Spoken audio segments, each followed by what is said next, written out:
Bom, eu vou começar até introduzindo um pouco melhor os convidados. O Bernardo, ele é presidente da AB Cripto. A AB Cripto hoje é a principal associação de criptoeconomia do Brasil, disparada. E aí, quando você fala criptoeconomia, são tantos players que mexem com as criptomoedas, como os players que utilizam a tecnologia de blockchain para fazer tokenização, NFT e qualquer coisa que tenha relação.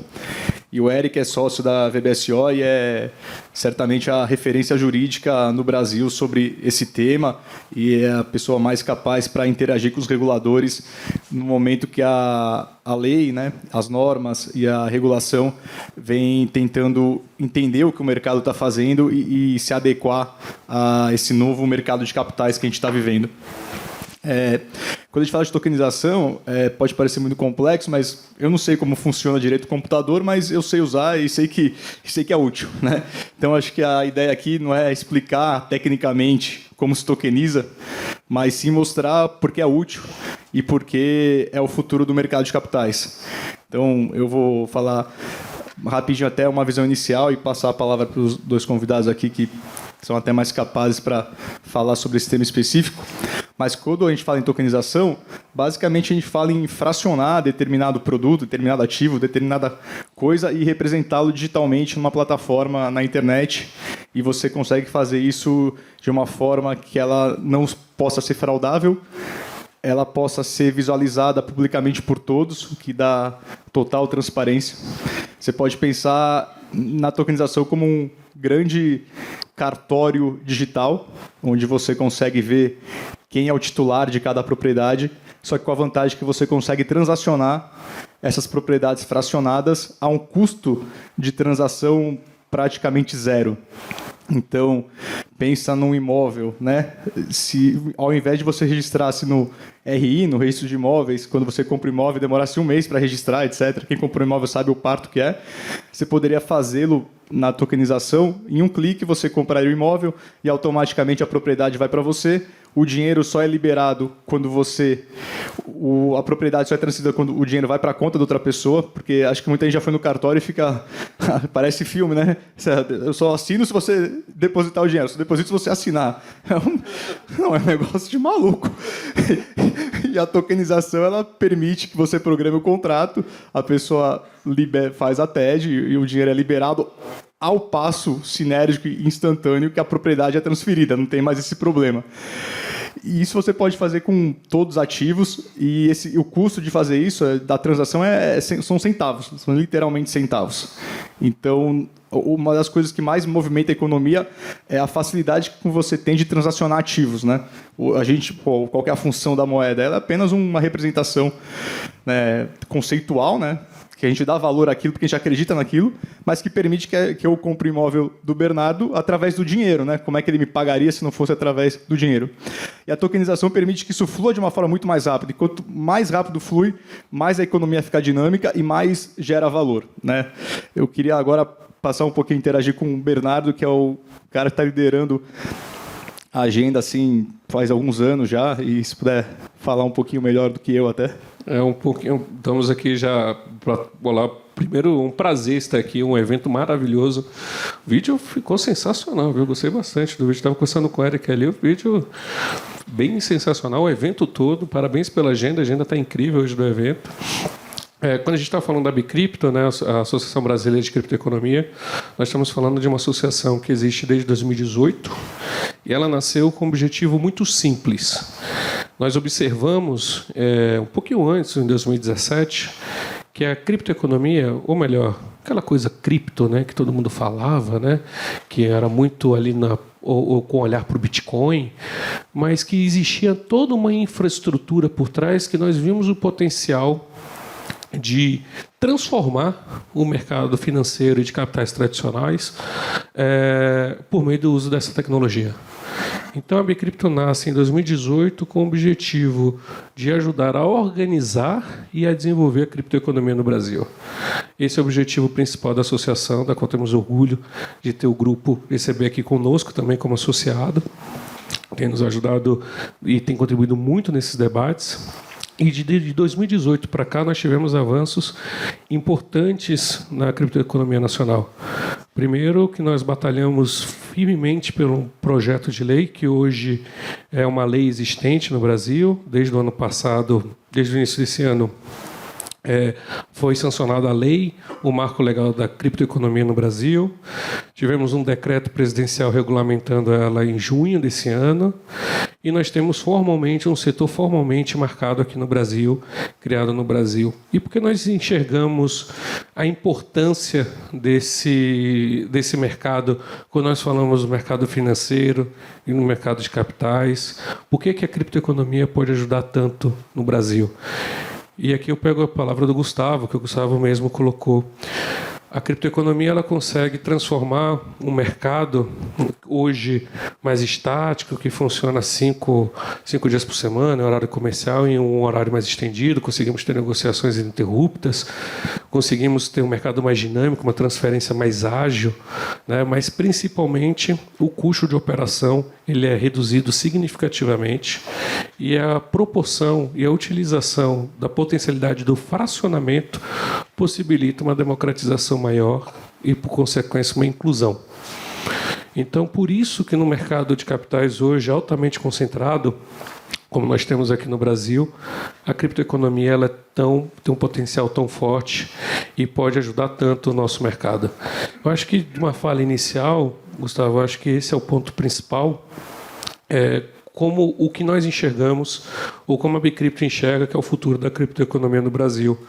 E o futuro aqui da criptoeconomia no Brasil, e é desde isso que a gente vem trabalhando, desde 2018, a gente vai conversar um pouco ainda mais sobre crescimento e sobre outras ações, mas é muito impulsionado pelo mercado nacional e suas possibilidades que nós temos aqui no Brasil de incluir nessa agenda de investimentos, incluir na dinâmica de negócios e no nosso sistema atual a possibilidade do uso da tokenização como o principal fator de negociação e o principal fator aqui de transferências e investimento de uma forma geral.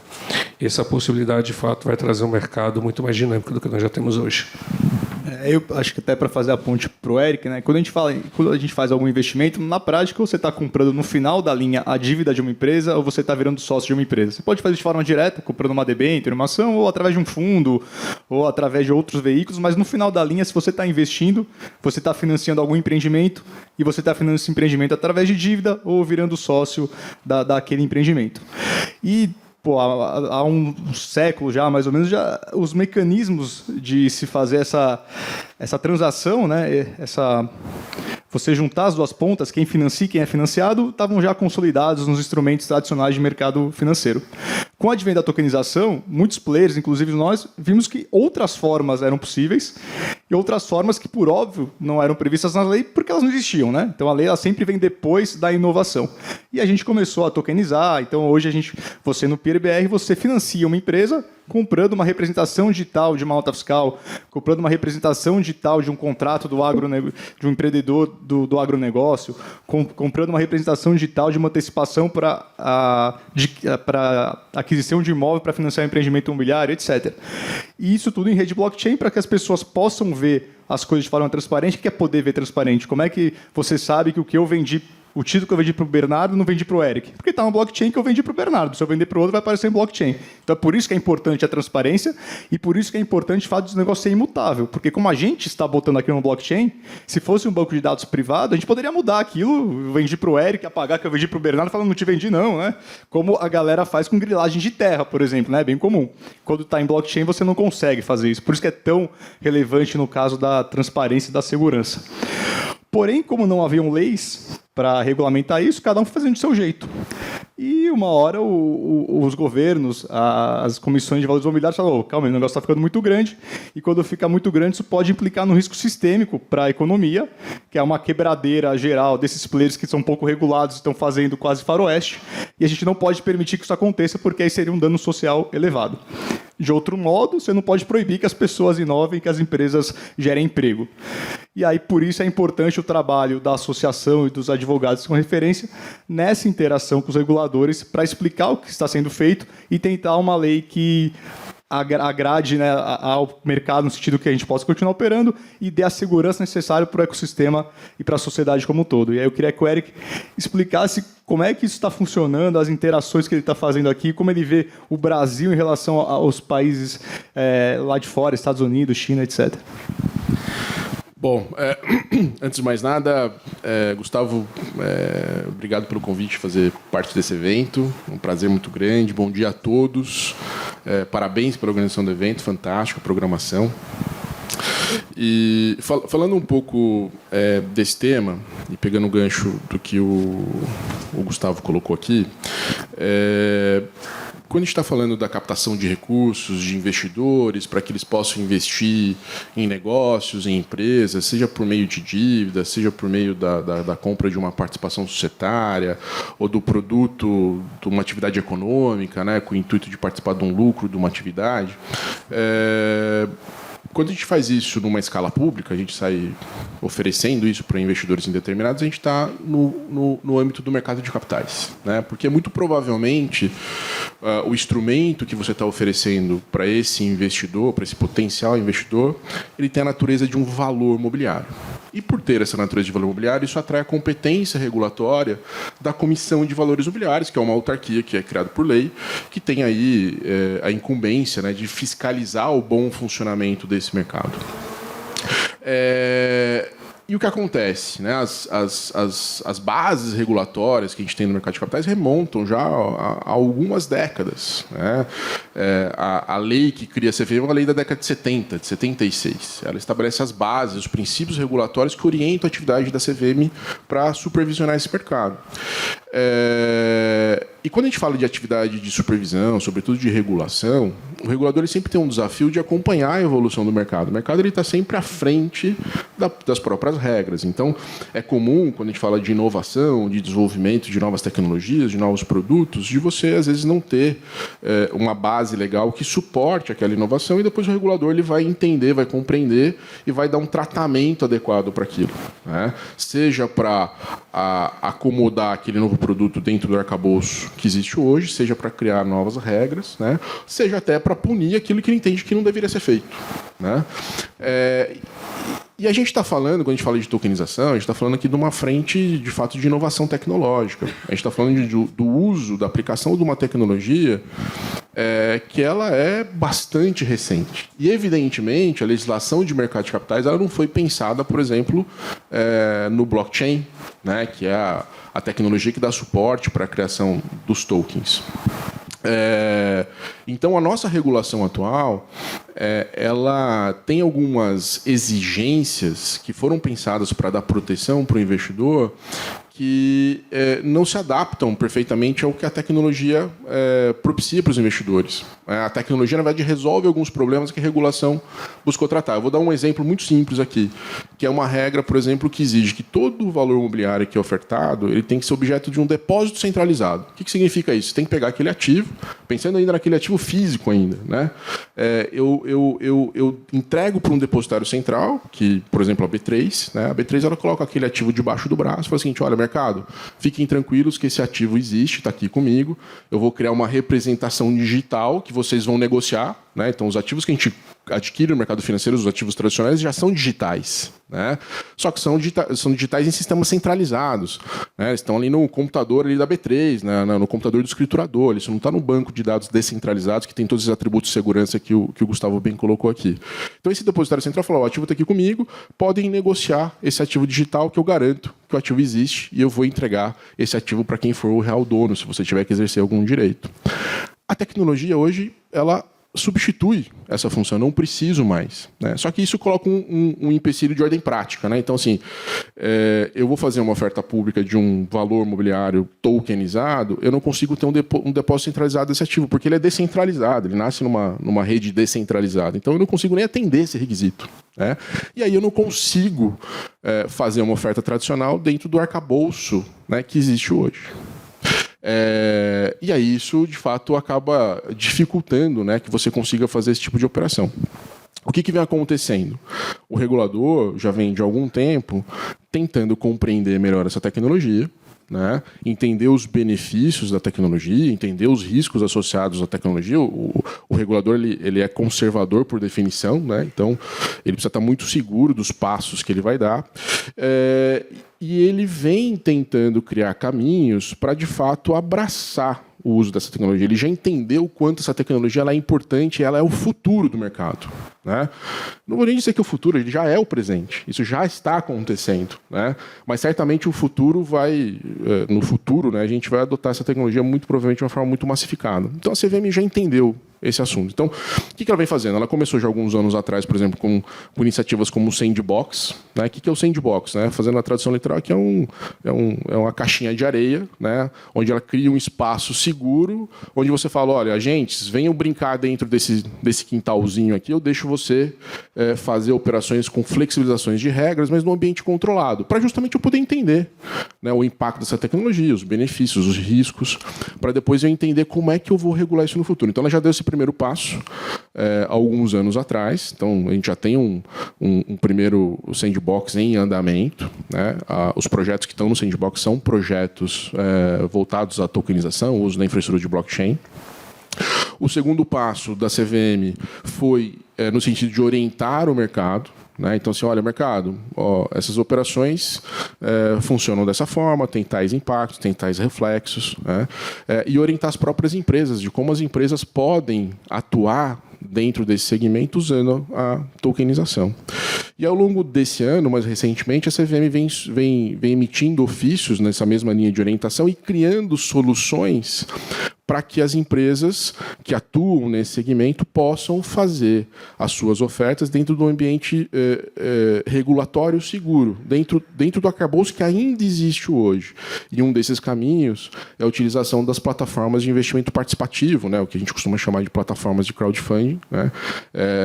E o Grupo GCB foi um dos pioneiros, né, a se habilitar na CVM para ser uma plataforma para oferecer os seus tokens, né, dentro do framework atual regulatório. Então, as operações hoje todas da GCB de tokens são tokens feitos dentro das regras que a CVM estabeleceu, dentro desse arcabouço já existente. E o passo futuro, né, certamente vai ser adaptar as regras atuais, né, que são regras pré-blockchain, ao próprio blockchain, né? Então, esse é um caminho sem volta, né? Então, é uma questão, eu costumo dizer, né, não é uma questão de quando, se vai acontecer, mas é de quando vai acontecer. E certamente esse quando está cada vez mais próximo, né? A abertura de todas as regras para que as ofertas sejam amplamente feitas utilizando o blockchain. E aí, acho que antes de fazer a outra ponte para o Bernardo, um negócio que até tentar ser mais didático de algo que eu acho que é muito relevante da tokenização. Eu dividiria o mercado financeiro no sentido de captar dinheiro e de pessoas que têm recursos poupados e financiar aqueles que precisam erguer seus empreendimentos em 3 fases, né? A fase 1.0 é a fase do banco. Então, o que o banco faz? Ele capta o dinheiro do Eric, empresta dinheiro para o Bernardo. Porém, eu garanto para o Eric que ele vai receber o dinheiro que está aqui na conta corrente, independente do que aconteça com o Bernardo. Ele nem sabe que eu emprestei para o Bernardo. Só que o que ele também geralmente não sabe é que o dinheiro dele está na minha conta corrente e eu tenho um compromisso com ele de devolver em D0 quando ele pedir, só que eu emprestei para o Bernardo um prazo de 5 anos. Então, o que acontece com qualquer banco quando tem uma corrida bancária, o banco quebra, porque ele tem que pagar todo mundo, arredondando a questão, todo mundo em D0, só que os ativos dele estão alocados em 5 anos. Né? Não é exatamente a conta, mas o fato é que existe esse descasamento forte de prazo de ativo e de passivo. O passivo do banco tem que ser pago em dias, meses, e o ativo dele está alocado em anos. Então, qualquer banco, Itaú, Safra, JP Morgan, qualquer banco, ele não aguenta uma corrida bancária. Isso é um puta problema para a sociedade. Em 2008, a gente teve aquela crise do subprime que quase quebrou o sistema financeiro. Né? O governo americano e depois os outros países seguiram, tiveram que garantir todos os depósitos de todos os bancos. Né? Foi um negócio surreal, porque é um sistema muito frágil. Depois desse sistema 1.0, a gente foi para o 2.0, que é o que faz muito, que hoje fazem as gestoras de crédito. Né? Então, elas captam dinheiro do Eric, agora num prazo de 5 anos, num fundo de investimento, num FDIC, que vai ter um prazo de carência de 5 anos, empresta para o Bernardo há 5 anos. Então, ela casa o ativo e o passivo Algumas não fazem isso direito, mas você poderia fazer. Agora você tem o veículo que permite fazer isso. E aí, se o Eric fala, preciso do meu dinheiro, fala, tranquilo, eu te devolvo daqui 5 anos. E aí tá tudo certo, né? Porque ele emprestou para 5 anos, não tem esse perigo. Qual que é o problema aqui? Ainda não tem muita transparência, porque embora o ativo e o passivo estejam um casamento de prazo, o Eric não sabe onde é que o dinheiro dele está no Bernardo, no Gustavo, no Jair. Ele não sabe, ele está confiando no gestor. Então você não tem um descasamento, mas você tem um problema de transparência. Até porque as gestoras que originam crédito, elas botam onde elas... Você tem um conflito de interesse muito grande no cara que está alocando, então, de vez em quando, algumas gestoras quebram, né? E o cara... Tudo bem, quebrar faz parte do jogo, mas o cara não sabia exatamente o risco que ele estava correndo. Quando você vai para o blockchain, no 3.0, a tecnologia permite que você dê para o Eric exatamente o ativo que ele quer. Ele vai entrar no PIRBR, ele não vai botar num fundo, ele vai escolher a nota fiscal que ele quer, o título de crédito que ele quer, ele vai escolher o devedor que ele quer, a porcentagem que ele quer, ele vai conseguir alocar a carteira por conta própria.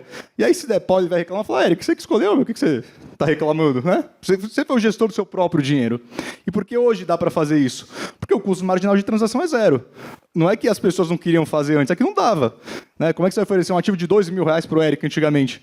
Pô, não pagava nem a escritura do documento. Em blockchain, o custo marginal é zero. Se você quiser investir R$100, fica à vontade. Então, esse mercado de tokenização é o mercado de capitais 3.0. Ele não tem descasamento de ativo e passivo e ele é 100% transparente. Então, isso vai revolucionar o mercado de uma forma absurda. Da mesma forma que eu consigo prover para o Érico um investimento de R$1.000, eu consigo emprestar R$1.000 para o Bernardo, o que também antigamente não era possível, porque para emprestar R$1.000 eu ia gastar 100 mil de custo, né? Uma conta que, maluco, nunca ia fechar. Então, hoje você consegue financiar o pequeno empreendedor, você consegue prover uma alta taxa de retorno comparada com a média para o investidor, e mais que isso, você fala, agora todo mundo é maior de idade, vocês se entendam, você escolheu alocar aqui. Né, 100% transparente, fica um negócio muito mais fair. Então, acho que essa vai ser a grande revolução do mercado de capitais nos próximos 10 anos. Aqui, trazendo um ponto que você trouxe, do exemplo, eu tiro 2 grandes conclusões. A primeira é que eu preciso rever minhas finanças o mais rápido possível, porque eu só pego empréstimo. Né? Só estou pegando empréstimo, sempre do Eric. É que você vai casar, né? Sempre, vou casar, né? Então já começa por aí, né? Estou sempre pegando empréstimo. E se eu soubesse que era seu, Eric, eu não ia pagar não, viu? Eu não ia pagar não. E o segundo ponto que você falou muito bem, falando sobre a tokenização, tem uma estatística trazido pelo Fórum Econômico Mundial, que ele fala que até 2030, 35% do PIB mundial vai ser tokenizado. O que isso quer dizer? Significa que todos os ativos eles serão tokens. E justamente por essa facilidade que o Gustavo colocou. Hoje, você tem uma estrutura de mercado que ela é extremamente cara para você poder operar. Por quê? Porque você tem tudo centralizado, né? E o mercado de capitais brasileiro ele tem uma característica que ele é um mercado concentrado, altamente concentrado. E parte dessa concentração de mercado se dá pelo seu histórico, pela sua formação, como ele foi construído e pela ausência também de infraestruturas de mercado financeiro no Brasil. Então hoje, né, você tem uma só bolsa, hoje você tem uma só infraestrutura de mercado de capitais, hoje você tem uma só regra de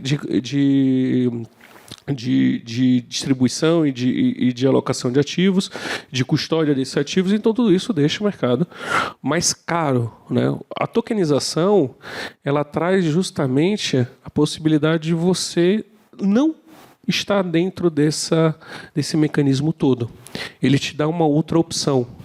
Ele fala, olha, porque em vez de você digitalizar o seu ativo, eu acho que aqui é importante lembrar o digitalizar, no caso atual, significa pegar o papel, dar todo o papel para a B3 e a B3 conseguir digitalizar isso, no pior dos casos, no pior dos cenários.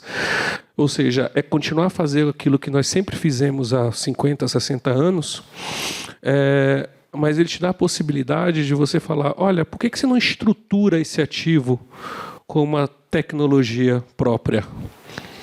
E a CVM vai garantir que você estruturando esse ativo em uma tecnologia própria, uma tecnologia da qual você escolha, ele tem as mesmas características de segurança que um ativo negociado no mercado de capitais, vamos dizer assim, centralizado. Então, isso por si só traz não só um ganho de eficiência absurda, como ele tem um colateral muito positivo. A possibilidade de você tokenizar é a possibilidade de você fracionar o ativo. Então, como colocou no exemplo da carteira dos R$100, olha, e se eu não tiver R$100? E se eu tiver 50? E se eu tiver 10? E se eu tiver R$1 no futuro? Hoje no mercado de capitais é impossível você fazer esse tipo de operação. No mercado tokenizado, na criptoeconomia, nesses ativos, é possível você permitir esse tipo de operação. Isso permite que mais pessoas participem, que tenha mais inclusão, que movimente mais, que a economia seja mais dinâmica. Isso permite com que você tenha um acesso a um público muito maior. Uma estatística que foi apresentada pela própria Ambima, e se você pegar dados da B3 também, a gente está falando que o mercado hoje de capitais hoje ele é acessado por 3 a 4% da população de pessoas físicas do Brasil. É um número muito baixo, 3 a 4%. A gente não está falando de nem que a população economicamente ativa, que nós estamos falando de 140 milhões de brasileiros que são considerados economicamente ativos, hoje tem acesso a esse mercado. A gente está falando que 3% só do mercado acessa ao mercado de capitais. Então, nós temos um problema em termos de eficiências e travas, da qual não permite com que e mais investidores acessem.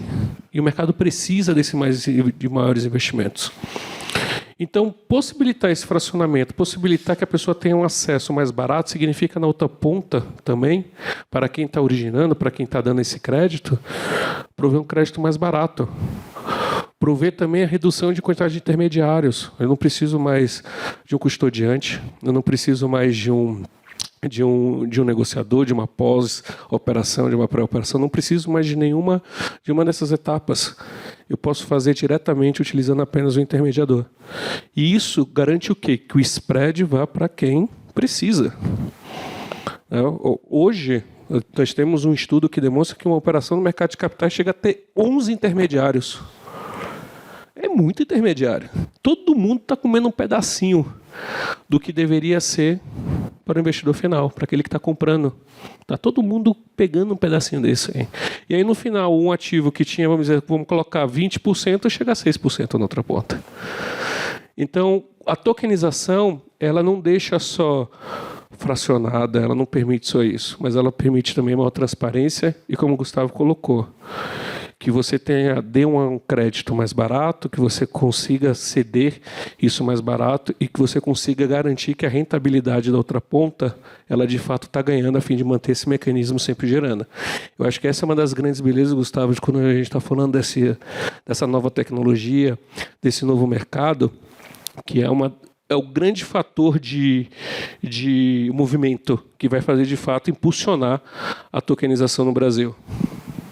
E aí, acho que para falar até mais de regulador, falar do Banco Central, a tokenização também tem uma coisa que também é muito interessante, por isso que eu acho que você vai somando tantas vantagens que, se for pensar em 10, 20, 50 anos, a gente vai ter um mercado de capitais totalmente diferente, né?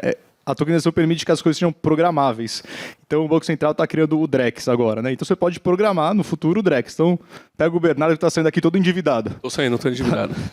Aí você vai, mas ainda assim o Bernardo quer mais empréstimo. Aí você fala, bom, tudo bem. Agora, o rating deve estar terrível nesse momento, né? Só com garantia. Fala, bom, mas como o Drex permite programar, e eu sou amigo do Bernardo, fazer o seguinte, vamos programar, fazer um contrato que agora todo o fluxo de pagamento direcionado via real digital para o Bernardo, 30% fica de garantia. Pô, aí dá para te emprestar. Dá para emprestar mais. Dá para emprestar, mesmo estando endividado. Já reserva a carteira.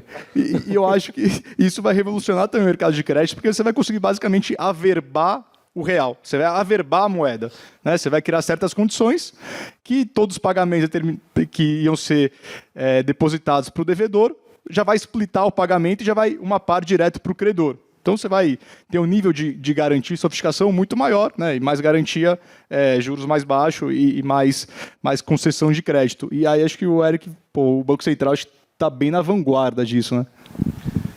O Banco Central, eu digo que é um regulador que a gente tem que se orgulhar. Assim, o trabalho que o Banco Central faz aqui no Brasil, no mercado financeiro, é extraordinário e é reconhecido no mundo todo. E talvez um dos grandes exemplos disso é a agenda do Real Digital, né? Que, na verdade, é uma agenda que ela começa alguns anos atrás para resolver um problema que o Banco Central criou. Né? Por quê? Porque na ótica de supervisão, né, o Banco Central, evidentemente, ele vê com muita preocupação o risco de bancos saírem quebrando. Os bancos não podem quebrar, os efeitos sobre a economia são deletérios. Né? Só que o que o Banco Central foi fazendo ao longo das últimas décadas, sobretudo na década de 90, muitos bancos quebraram depois do Plano Real, etc. O Banco Central foi estimulando a concentração bancária. Né? Então, antigamente, eu me lembro quando eu comecei a trabalhar no meu escritório que trabalhava com o mercado bancário e tal, a gente tinha uma lista lá de 250 bancos, etc. Hoje você conta os bancos nos dedos da mão. Né? Então, o Banco Central ele foi concentrando, porque é muito mais fácil ter que supervisionar meia dúzia de bancos do que supervisionar 200 bancos que podem sair fazendo estrago. Né? Só que o Banco Central criou uma armadilha para si mesmo, porque as taxas de juros começaram a cair, a taxa Selic começou a cair, só que as taxas bancárias não. E evidentemente que isso não aconteceu. Por quê? Porque não existe concorrência. Então, qual que foi a grande sacada que o Banco Central teve? Né? E aí eu acho que é onde começam os grandes méritos do Banco Central. É começar a estimular a concorrência no mercado sem aumentar risco sistêmico. Então, isso começou há 10 anos atrás, quando o Banco Central criou as instituições de pagamento. O que são instituições de pagamento? São instituições que elas podem operar pagamentos, elas podem abrir contas de pagamento, né? Só que elas não têm alavancagem, elas não podem sair pegando dinheiro emprestado, se alavancando e depois ter esse problema de liquidez que o Gustavo bem colocou. Elas abrem contas, elas dão cartões para que as pessoas possam fazer seus pagamentos e esse patrimônio é segregado da própria instituição. Né? Então, se ela quebrar, aquilo não afeta o recurso lá do seu cliente. Esse já foi um grande passo, por quê? Porque foi o princípio da criação dos bancos digitais. Eu começo a ter mais concorrência no mercado. Tem novas instituições entrantes, mas eu não estou aumentando o risco sistêmico. Isso faz parte da agenda que o Banco Central lá atrás chamava de agenda BC+, que depois ela virou agenda BC hashtag, porque ele começou a falar, pô, a tecnologia é o caminho para isso. Aí ele começou com o quê? Começou com a criação dos modelos de fintechs, né? As fintechs reguladas, a SCD, a SCP. Aí veio o Open Banking, né? Aí veio o Pix. Olha que interessante o Pix. O Pix não é o regulador regulando, é o regulador criando tecnologia. Onde se faz isso no mundo? Né? Isso é absolutamente extraordinário. E a cereja do bolo é o Real Digital. O que o Banco Central quer com o Real Digital? Não é simplesmente ter uma moeda digital. Não é ter uma alternativa ao Pix. Isso o Banco Central fala, não, o Pix eu já tenho, já estou muito bem resolvido com o Pix. O que o Banco Central quer é desenvolver uma infraestrutura tecnológica onde as transações econômicas vão acontecer. E por que eu preciso ter o real digital? O que muda o real digital do real que a gente já... Enfim, o nosso real já é digital, né? Quem anda com nota no bolso? É raro, cada vez menos a gente pega dinheiro na mão. Ele já é digital. Qual que é a diferença desse real digital? Ele é um dinheiro de computador. É um dinheiro escrito em código de computador. É um dinheiro programável. Então, para eu poder usar tecnologias do blockchain, as tecnologias de smart contracts, né, que são comandos auto-executáveis, onde eu posso programar, se eu vou fazer um desembolso, eu posso programar a questão da transferência de propriedade, fugir desse problema, né? Pô, assina primeiro, depois eu pago, ou paga primeiro e depois eu assino. Isso resolve. Eu não tenho mais riscos de execução, porque tudo é automatizado. E para isso poder funcionar de uma forma automatizada, eu preciso que o dinheiro fale com os códigos do computador. Código fala com código. Então, essa é a grande sacada do Real Digital. E aí isso nos leva a pensar que as transações econômicas, de fato, vão acontecer, né, amplamente numa plataforma blockchain. O Banco Central ele fala, por exemplo, de você transferir a propriedade do seu imóvel em blockchain, porque ele já está assumindo que a propriedade dos imóveis vão passar a ser registradas em blockchain. Você vai transferir a propriedade do seu carro, a propriedade das suas ações, tudo por meio de blockchain. Isso nos leva a pensar que no futuro não muito distante, eu acho que ele está cada vez mais próximo, que a empresa, ao emitir a sua duplicata, a duplicata ela já vai nascer registrada em blockchain. E aí isso vai facilitar em muito a própria antecipação dessa duplicata usando a infraestrutura do blockchain. E isso vai empurrar a agenda do mercado de capitais. Porque é inconcebível você ter uma duplicata tokenizada e eu não poder, por exemplo, fazer uma captação de recursos no mercado de capitais com essa mesma duplicata tokenizada. Então, a agenda que o Banco Central está imprimindo de uma forma exemplar mesmo, né? E num ritmo absolutamente extraordinário. Né? E é algo que, quando o Banco Central anunciou essa iniciativa, muitos viam com certo ceticismo, né, da própria capacidade do Banco Central fazer isso. O Banco Central vem fazendo e eles vão entregar.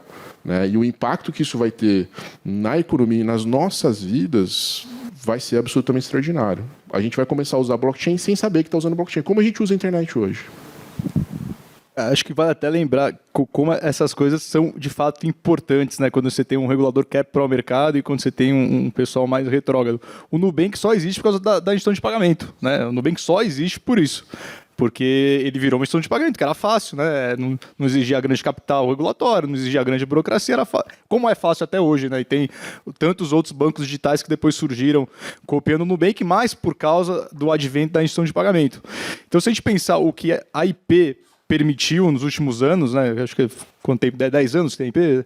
Nos últimos 10 anos, daqui 10 anos com o Drex e com a tokenização, isso vai acontecer no mercado de capitais, né? Porque o Nubank é mais o banco comercial, né? Ele capta os depósitos, ele oferece cartão de crédito, etc.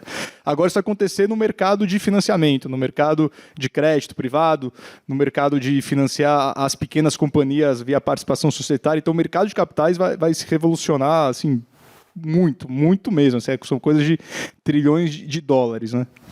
E quando eu vejo esse ponto que você colocou, falando sobre mercados, hoje a criptoeconomia ela já é mais atrativa do que o mercado financeiro e o mercado de capitais tradicional. Então, como eu falei aqui, uma estatística, falando estatísticas tanto da B3 quanto da Ambima, que falou de 3 a 4% da população utiliza e acessa o mercado de capitais. Enquanto, pelo outro lado, a criptoeconomia no Brasil, a gente já está falando de 6 a 7% da população utilizando. O que nós queremos dizer com isso? Primeiro, que nós temos uma população que tem uma adoção tecnológica extremamente elevada. Ela gosta de novas tecnologias. Segundo ponto é que o mercado, o mercado nacional, ele é extremamente atrativo para techs, né, para as empresas, para toda empresa tecnológica. Então, é um mercado que a população gosta, o mercado provê essa segurança, provê essas empresas, provê esse tipo de serviço. Elas têm um bom caminho no Brasil. E o terceiro grande ponto, que eu acho que, trazendo aqui um ponto do regulador, os dois reguladores, tanto o Banco Central e o CVM, são muito pró-inovação. Então, você pode observar, né, que o Banco Central ele já está em um estágio mais avançado, ele parou de fazer regulações e passou a regular por meio de tecnologia. Qual que é a mudança? O Banco Central não faz mais regras. Ele monta o padrão tecnológico e fala, vai funcionar assim. Para você participar, tem que funcionar assim. Então ele deixa de construir regras e passa a prover regulação por meio da tecnologia. O Drex está sendo assim, o Pix foi assim, né? O Pix não existe uma regra de Pix dizendo quais são os pontos para poder ser autorizado, não. Ali ele coloca um padrão tecnológico e explica essas regras. E agora a CVM, ela ainda não deu esse passo porque ela está um pouco atrás no provimento, quando a gente fala o provimento de infraestrutura para o mercado. Então, nesse momento, o que a CVM tem se debruçado aqui, a gente vem contribuindo com esse debate, vem trazendo esse debate e vem ajudando a CVM é justamente a revisitar suas regras para poder adaptá-las para esse novo mercado. Temos um longo caminho pela frente, né? A gente não está falando de algo que vai ser resolvido da noite para o dia. Estamos falando agora das primeiras regras, olhando tokenização, da qual a GCB foi a primeira aqui do programa a conseguir essa licença. Então a gente está falando de um jogo que tem 90 minutos e nós só corremos ainda 2 minutos desse primeiro jogo. Então, o jogo é longo, faz parte de um campeonato, temos muitas regras a se adaptarem, mas o regulador está aberto a essas regras, está aberto a discuti-las.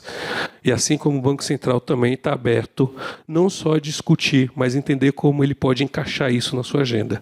Que eu acho que é o principal motivador para termos um mercado, de fato, bem dinâmico e bem inclusivo aqui no Brasil. Eu vou até fazer uma defesa da CVM aqui, né? A CVM é uma outra entidade, né, um órgão regulador que ela consegue fazer muito com muito pouco que tem. Muito né? pouco. Só se a gente olhar em termos de números de funcionários, o Banco Central ele tem 3.300 funcionários e tem aprovação orçamentária para ter 5.500. Né? A CVM ela tem 400 funcionários para olhar todo o mercado regulado. O que dirá o que ainda não é regulado ou o que precisa ser regulado. Então, assim, o desafio é muito grande. Tem muito... A SEC, só para dar... Né, a SEC, que é a CVM americana, ela tem 400 funcionários só para olhar criptomoedas. A CVM tem 400 para olhar o mercado regulado brasileiro inteiro. Né? Então, esse é um grande desafio. E é uma pena, né, porque o mercado de capitais ele deveria ser parte de uma política de Estado. Não existe uma economia forte, uma economia desenvolvida sem um mercado de capitais forte. Porque o mercado de capitais ele é um mercado que ele produz e distribui eficiência econômica, diferentemente do próprio mercado bancário tradicional. No mercado bancário tradicional, você tem um banco como intermediário entre quem tem dinheiro para investir e quem precisa tomar recurso. Só que parte dessa riqueza, que é transferida de um bolso para o outro, fica no meio do caminho no formato do spread bancário. E o que o mercado de capitais faz é exatamente o oposto, é desintermediar.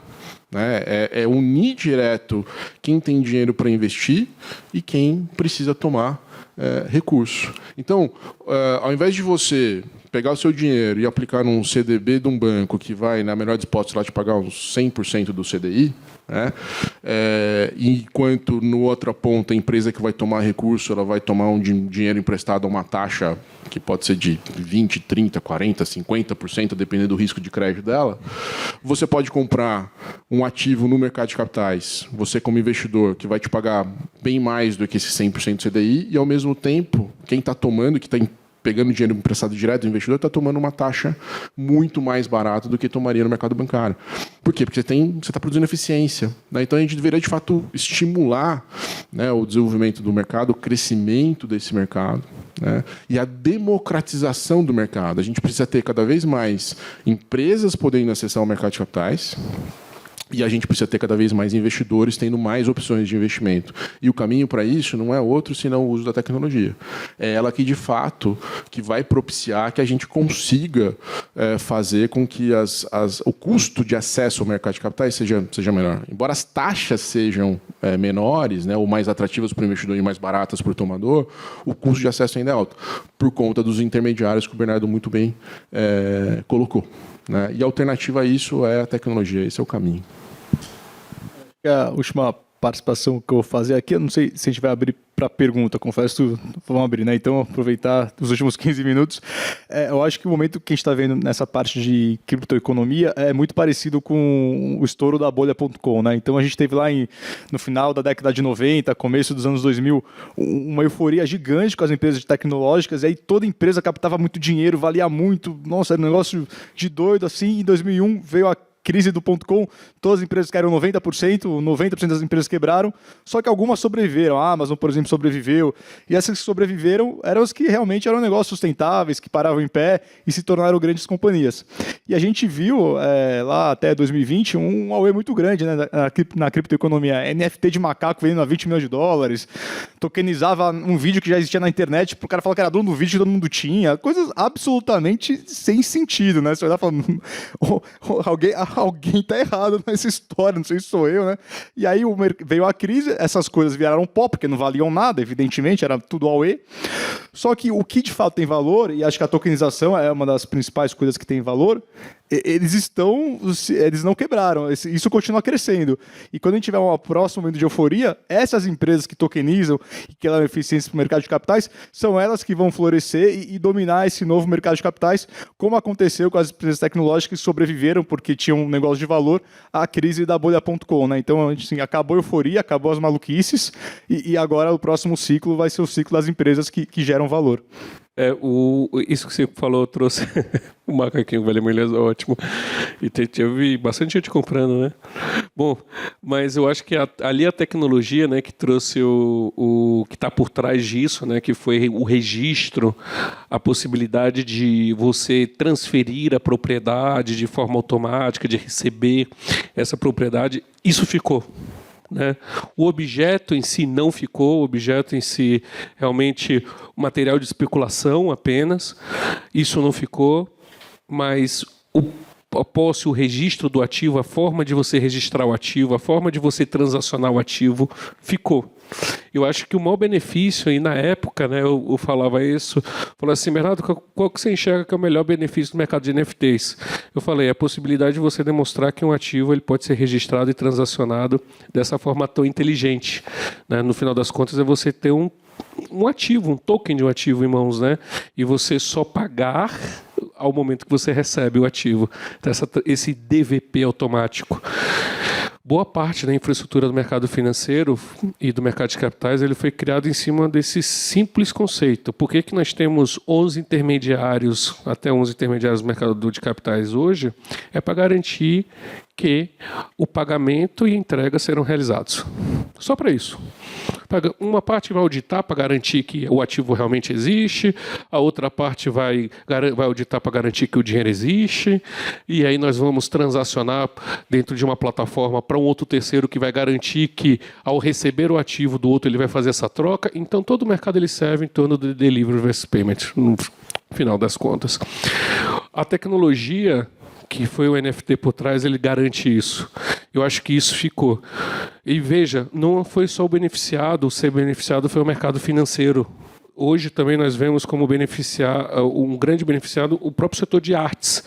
Porque, indiferente do macaquinho, indiferente dessas outras iniciativas que não foram para frente, o mercado de artes é um dos únicos do qual o artista não recebe royalties pela venda de arte. Então, pela primeira vez na vida, os artistas, os pintores, escultores, começaram a receber royalties pela venda da sua arte. Por quê? Porque a propriedade, quando ela é repassada, automaticamente já está programada dentro daquele ativo que parte daquele valor vai para royalties, para a carteira do seu artista. Então, tudo isso deixa o mercado mais eficiente, mais transparente, mais justo. Sendo mais justo, você tem maior democratização, você tem maior inclusão. Então a gente está falando de um futuro que aplicabilidade imensa no país, mas que hoje já é realidade, já tem boa parte da população utilizando. Eu só ia fazer um comentário só que o boom das criptomoedas alguns anos atrás, principalmente ali em 2016, 2017, né, teve um efeito positivo no sentido de trazer investidores para esse mercado, né? O Bernardo citou os números aqui. Hoje você tem mais no Brasil, né? Você tem mais investidores investindo em criptoativos do que você tem investidores na bolsa, por exemplo. Mas teve um efeito um tanto quanto negativo, porque ele acabou servindo um pouco de uma espécie de uma nuvem de fumaça sobre a própria tecnologia em si. Né, que é onde está o verdadeiro valor, né, de você usar ali o blockchain, as tecnologias da LT, etc. Né? Então, assim, a gente perdeu um pouco de tempo discutindo Bitcoin, Ethereum, fraude, pirâmide, né, que vira e mexe a gente vê esses escândalos. Né? NFT de arte, NFT de macaquinho. Né? Então, assim, esquece, né, para fins da nossa conversa, né, esquece disso. Né? O valor está, de fato, no uso da tecnologia. Né? E acho que só muito recentemente a gente começou a entender isso, e principalmente os reguladores entenderem. Né? E agora, uma vez que eles entenderam, falou, pô, esse é de fato o caminho. Né? E acho que é isso que está agora começando a abrir esse caminho da regulação para que de fato isso seja abraçado e cada vez mais o blockchain seja a infraestrutura de mercado como um todo. Né? E aqui, Gustavo, antes de passar aqui, como você tinha falado, eu acho que isso é um panorama para todos. Eu acho muito importante. O Brasil, quando comparado a outros países do mundo, O Brasil é o país hoje que está mais avançado em termos de atividade regulatória voltada à criptoeconomia. É o mais avançado. Na Europa temos a MiCA, temos a lei lá de criptoativos, temos uma lei de 560 páginas, me dá até medo, né, ter uma lei de 560 páginas. Aqui no Brasil nós temos uma linha simples, principiológica, da qual delega poderes aos órgãos reguladores. Os órgãos reguladores enxergam o mercado muito positivamente, diferente do que está acontecendo nos Estados Unidos, uma guerra imensa dentro do mercado, entre órgãos reguladores e o próprio mercado. Então, no mercado brasileiro, o Brasil hoje está muito bem posicionado. Tão bem posicionado que, internacionalmente falando, disse, se o Brasil continuar com a atividade regulatória da forma como está, com os players que estão trabalhando da forma como estão trabalhando, de forma séria, estruturada, olhando o seu mercado, nós teremos um polo de inovação e um polo criptoeconômico no mundo, que não vai ser só Estados Unidos, Ásia, mas nós podemos ter um também na América Latina, aqui no Brasil. Então, essa é a conversa que nós temos hoje e essa é a perspectiva que temos. Um mercado ainda mais seguro, ainda mais aberto à inovação e de grande potencial. Coisa bem diferente do que tem acontecido em outros mercados no mundo. Bom, agora acho que aproveitar os 10 minutos finais para abrir para algumas perguntas. Não sei se vai ser... A gente tem microfone, então, por favor, quem quiser fazer uma pergunta, levante a mão, sinalize aqui na frente, por favor. Já vai chegar o microfone aí para você. A gente aproveita para pedir para você se identificar e já direcionar para quem é a pergunta, por favor. Obrigado, pessoal. O Gustavo acho que já imaginou que ia querer perguntar, né? Essa é a minha natureza curiosa. Eu tenho uma pergunta aqui para o Eric. O Eric, a gente tem um processo, né? Você comparou a questão da tokenização dos tokens também com os TVMs, que são os títulos de valor mobiliário. Tem o Tash Hall, tem a distribuição, acho que tudo isso devem ser assuntos que hoje são debatidos. O Gustavo, por outro lado, mencionou o seguinte, olha, a gente tem dois adultos ali, um vendendo um recebível e o outro comprando, o problema é dele. Mas, ao mesmo tempo, a gente tem alguém que vai entrar lá e vai se aventurar. O cara não sabe comprar um recebível. Ele vai correr um risco de crédito e não tem essa capacidade. E ele vai fazer isso com R$100. Existem as limitações, né, da regulamentação das plataformas de crowdfunding, entre outras plataformas nesse sentido. Como que você vê isso acontecendo no futuro? Quais são os riscos, né, que esses investidores correm, esses empresários, a plataforma, né, o adiante? Como que... Esse debate deve estar fervendo aí, né? Eu queria saber como é que está esse debate e como que você vê isso a hora que estabilizar. Eu concordo com todos vocês que isso é o futuro, isso tem que acontecer, né? Mas como que isso vai se resolver, né? Como que essa pessoa vai entrar lá, ela vai comprar esses recebíveis, ela tem lá R$100 mil de patrimônio. Não é rico, tem algum patrimônio.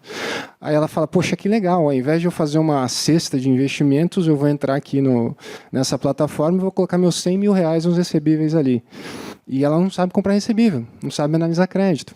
Ela não sabe que uma mercadoria pode não ser entregue, esse recebível não vai falar, ela vai ter que dar um jeito depois de recuperar esse dinheiro ou talvez não recupere.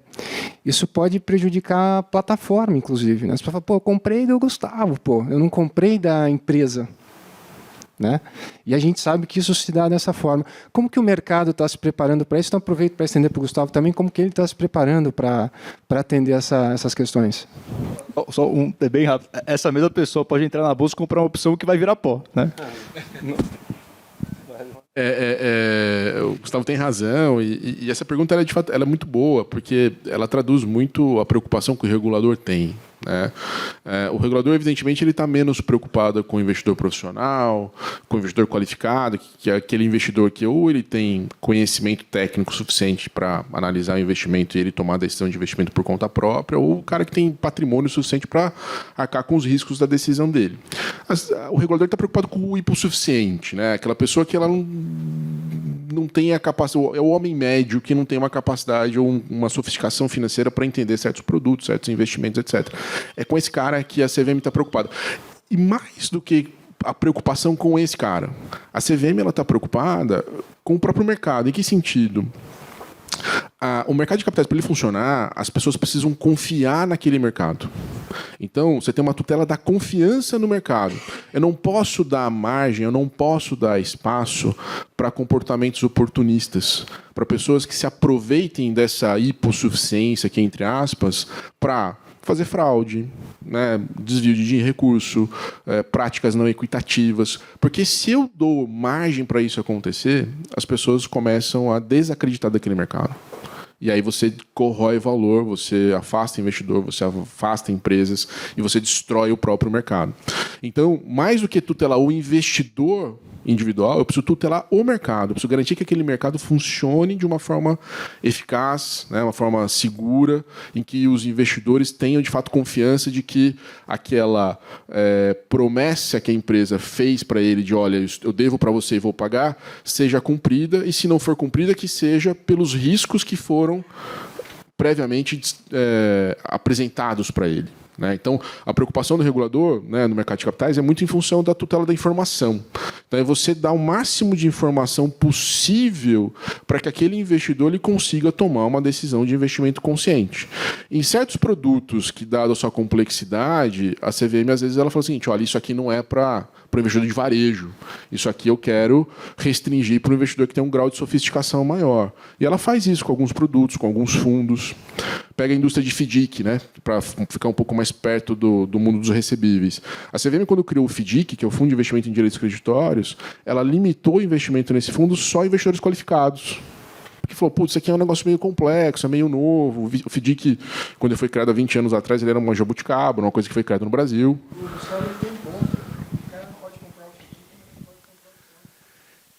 Então, aí você tem essas assimetrias de mercado. Detonar o patrimônio dele. Você tem de um dia para o outro. Isso, você tem assimetrias, porque você tem certos, por exemplo, COI, que é uma coisa mais complexa que um COI, né? Quantas vezes você não recebe lá do assessor de investimento um e-mail lá oferecendo, invista num COI de COI é complicado. mini contrato de dólar, que se acontecer não sei tal coisa, você vai ganhar mais, você pode perder seu patrimônio em dobro.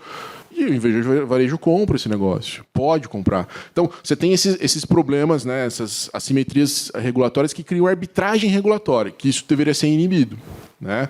Então, o remédio para isso é informação. Eu não sei até que ponto de fato cabe a CVM ou não tutelar esse hipossuficiente, não dar a ele a liberdade de tomar decisão, desde que essa decisão seja de fato bem informada, e punir com rigor quem se aproveita eventualmente dessa hipossuficiência para fazer coisa errada. Então, a postura punitiva ela tem que ser também feita com rigor, né? Então, assim, quem é o mau exemplo que seja punido para que aquilo não se repita e as pessoas continuem confiando no mercado. Agora, ainda assim, a CVM ela tem alguns remédios, né? Pegando o próprio exemplo que você colocou. Dentro da plataforma de crowdfunding, uma das regras que existem é a limitação do quanto o investidor, pessoa física, um investidor de varejo, né, ele pode investir, que é R$20 mil ou 20% do patrimônio dele. Então já tem uma regra ali de limitação de exposição de risco. A CVM fez isso justamente pensando nesse tipo de questão, para o cara não pegar todo o patrimônio dele e investir, por exemplo, numa startup, porque essa regra foi pensada para startup. Mas tem investimento maior de risco do que startup, se investir, de repente, num PowerPoint, pode dar tudo errado. Você não pode deixar esse cara investir, né? E na modinha, né? Falou, pô, startup está dando dinheiro, etc. Meu vizinho está aplicando, ganhando dinheiro, meus amigos, eu quero entrar também nesse negócio. O cara pega todo o patrimônio dele e investe numa startup e dá errado. Então você falou, não, é R$20 mil. Né? Aí você pode questionar, será que esse mesmo racional deveria valer para recebíveis? Né? Recebíveis pode ser um risco de crédito talvez um pouco menor do que uma startup. Mas a questão é a tutela da informação. Acho que esse é o principal caminho e responsabilização, né, de quem atua no mercado e dos intermediários que oferecem as soluções, como a própria plataforma. Então, é uma forma também que a CVM tem de terceirizar o papel dela, é delegar para o intermediário, para o agente regulado, esse papel de fiscalizar e punir quem tem desvio de comportamento. E isso ela faz em relação às plataformas. Então, ela responsabiliza a plataforma. Falou, plataforma, se eu vou deixar algum picareta entrar nessa plataforma fazer oferta aqui, você vai responder também. Né? Então, é um pouco essa linha. Só um ponto que eu queria agregar aqui, eu sei que tem 1 minuto e 40 segundos aqui, mas só um ponto específico. Sempre nós vemos o peso da desinformação como ônus, e quem vai assumir o ônus. Né? Então, vamos jogar para a empresa ela tem capacidade de assumir esse ônus. faz o papel dela de educação, ela que tem que prover informações, ou o assessor que tem que levar a informação mastigada a tal ponto pessoas tomam a decisão. E recentemente, eu digo isso recentemente, que de fato é uma posição recente que começa as ações educacionais até em conjunto com o mercado, isso vem mudando. A função da empresa é prover transparência sobre o seu produto e sobre sua oferta ali colocada. Agora, a interpretação daquele produto, ele se dá pela pessoa. Acontece que hoje no Brasil nós temos uma imensa população sem acesso, sem conhecimento com a educação financeira básica. Então, o que fazer? Aqui não tem outra forma. Tem que se agir de forma conjunta. Empresas, mercados, reguladores. Aqui a associação tem um grande papel nisso, que é trazer educação, que é trazer conhecimento para o mercado, a fim de prover pessoas que tenham esse conhecimento, a fim de interpretar aquela transparência, entender se aquilo é bom ou não. Por isso, existem tantas ações hoje da CVM, até em conjunto com a Bcrypto, né, constantes, a fim de trazer esse conhecimento para o mercado, a fim de ajudar e de educar, de poder fazer com que a pessoa tome suas decisões de forma mais racional, menos emotiva ou com maior conhecimento sobre. Mas, de fato, esse é um ônus que não é só de um, não é só de outro. Esse é um ônus que é do Brasil, que a gente precisa trabalhar ele como sociedade, de uma forma geral. Eu acho que como plataforma a obrigação é 100% transparente e explicar as coisas de forma simples. Porque esse negócio de proteger muito investidor, eu pessoalmente não compro. Eu acho que é uma arrogância do mercado financeiro. Porque na nossa vida você pode pular de paraquedas, pode beber 10 garrafas de uísque todo dia, pode tomar um monte de risco. E aí, veja bem, investimento, aí você não pode tomar risco. Para mim é um negócio que não tem sentido nenhum, né? Durante a nossa vida nós temos a liberdade de tomar riscos muito maiores sem a tutela do Estado e sem a tutela de agentes privados. Por que com o investimento a gente vai na nossa arrogância, porque a gente sabe meia dúzia de termo técnico que uma pessoa comum não sabe e fala que ela não deve fazer aquilo. Eu acho que é muita arrogância nossa, assim. Acho que a pessoa tem liberdade de fazer o que ela quiser com o dinheiro dela. Nossa obrigação é ser transparente e explicar as coisas de forma simples. Olha, o papo tá tão quente que a gente ganhou até mais uns minutinhos, então aproveitem para fazer perguntas. Obrigado, pessoal. Os cartórios estão vendo essa questão de tokenização, né? Bom, eu vou dar um pouco da minha visão aqui, né? Eu sempre ouço essa pergunta, né? Pô, então quer dizer que o cartório pode acabar? Né? Porque a primeira coisa que a gente pensa é o seguinte: olha, o blockchain mata o cartório. Né? Porque, veja, eu registrar, por exemplo, a propriedade de um imóvel, é muito mais seguro eu registrar isso no blockchain, que ninguém frauda, ninguém adultera, é absolutamente transparente, é rastreável, né? Sendo que a gente sabe que cartório pega fogo, matrícula desaparece, né? Outro dia eu estava assessorando um cliente que ele está comprando um imóvel rural no interior de São Paulo. A gente está fazendo a auditoria do imóvel, a gente pediu a certidão do cartório, o cartório emitiu uma certidão falando o seguinte: olha, não temos a matrícula porque o cartório sofreu uma enchente em 2010 e perdeu a matrícula. Simples assim, não tem matrícula. E aí? Né? Agora, talvez para a tristeza de alguns, né? Isso não significa que o cartório vai acabar. Não vai acabar. Né? O que provavelmente vai acontecer é que os registros, sim, vão ser feitos em blockchain. Não tem por que não. Não tem por que você pegar a matrícula do imóvel e registrar lá no livro 2, 3 do cartório de imóvel e fica guardando uma gaveta. Não faz sentido isso. Agora, o que a gente precisa entender? Existe o mundo on-chain, né, que está dentro do blockchain, e o mundo off-chain, que está fora. Né? Qual que é o grande problema que a gente tem? É a interconexão do mundo off com o mundo on. Por quê? Você tem um registro do imóvel on-chain, que ele é seguro, ele é confiável, mas o imóvel está aqui no mundo real. Então, quem garante para mim que a descrição do imóvel que está lá feito no blockchain corresponde ao que aquele imóvel é, que aquele imóvel existe? Né? Então, o que acontece? Você precisa ter agentes que tenham fé pública que garantam que o que está no mundo on espelhe o que está no mundo off e vice-versa. O que significa que o cartório provavelmente não vai acabar. A gente vai continuar precisando dos cartórios. O que vai mudar é a forma dele fazer as coisas. Porque ele é esse agente com fé pública que vai atestar, não, realmente aquele imóvel, aquele registro corresponde àquele imóvel e eu garanto isso para você. Né? Então é isso que vai acontecer, e os cartórios, pelo que eu tenho observado, eles vêm se movimentando, né, nesse sentido, porque eles já entenderam também que esse provavelmente é o caminho. E antes que alguém tenha a ideia de falar assim, então vamos matar de fato o cartório, então eles estão tentando também se antecipar esse movimento e puxar essa agenda para eles, para preservarem, né, a função deles. Né? Esse é um pouco da minha visão. Não sei, Bernardo. Não, eu acho que está perfeito. A função de registro, ela vai ter sempre que ter uma fé pública por trás. Ela vai ter que ser sempre por uma pessoa que saiba o que está fazendo e que seja reconhecida por isso. Então, a função do cartório não morre, né? E outra, a gente precisa olhar o cartório por uma outra ótica também, né? O cartório hoje, vamos colocar assim, entre aspas, colocar a entidade que mais tem representação no Brasil, que tem maior capilaridade, porque toda cidade tem um, né? Então, em termos de capilaridade, por exemplo, é maior do que os próprios Correios, hoje.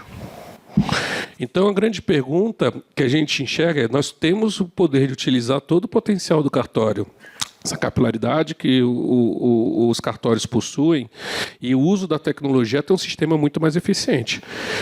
Imagina numa sociedade próxima, onde tudo seja tokenizado, de tão simples, onde um cartório consiga com eficiência fazer o registro ali do pedido, você vai ter cartórios muito enxutos, né? Porque o processo de venda, de compra, ele não vai precisar mais ser registrado, ele só vai precisar registrar uma vez o ativo e aquele ativo vai estar circulando ali, todo o processo vai ser automático.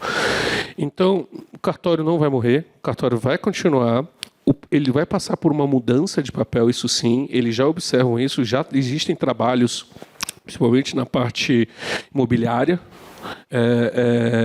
Agora eu não lembro bem, a Confederação dos Cartórios já vem fazendo um trabalho excepcional nesse sentido, inclusive com a ideia de integrar, vamos dizer assim, a rede do cartorária, a rede de sistemas financeiros e tudo isso, para que a gente tenha um sistema realmente interconectado.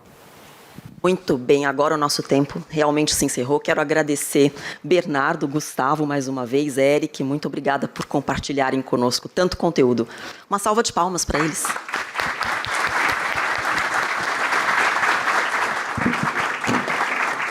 Fiquem à vontade para retornar para os seus lugares, por favor.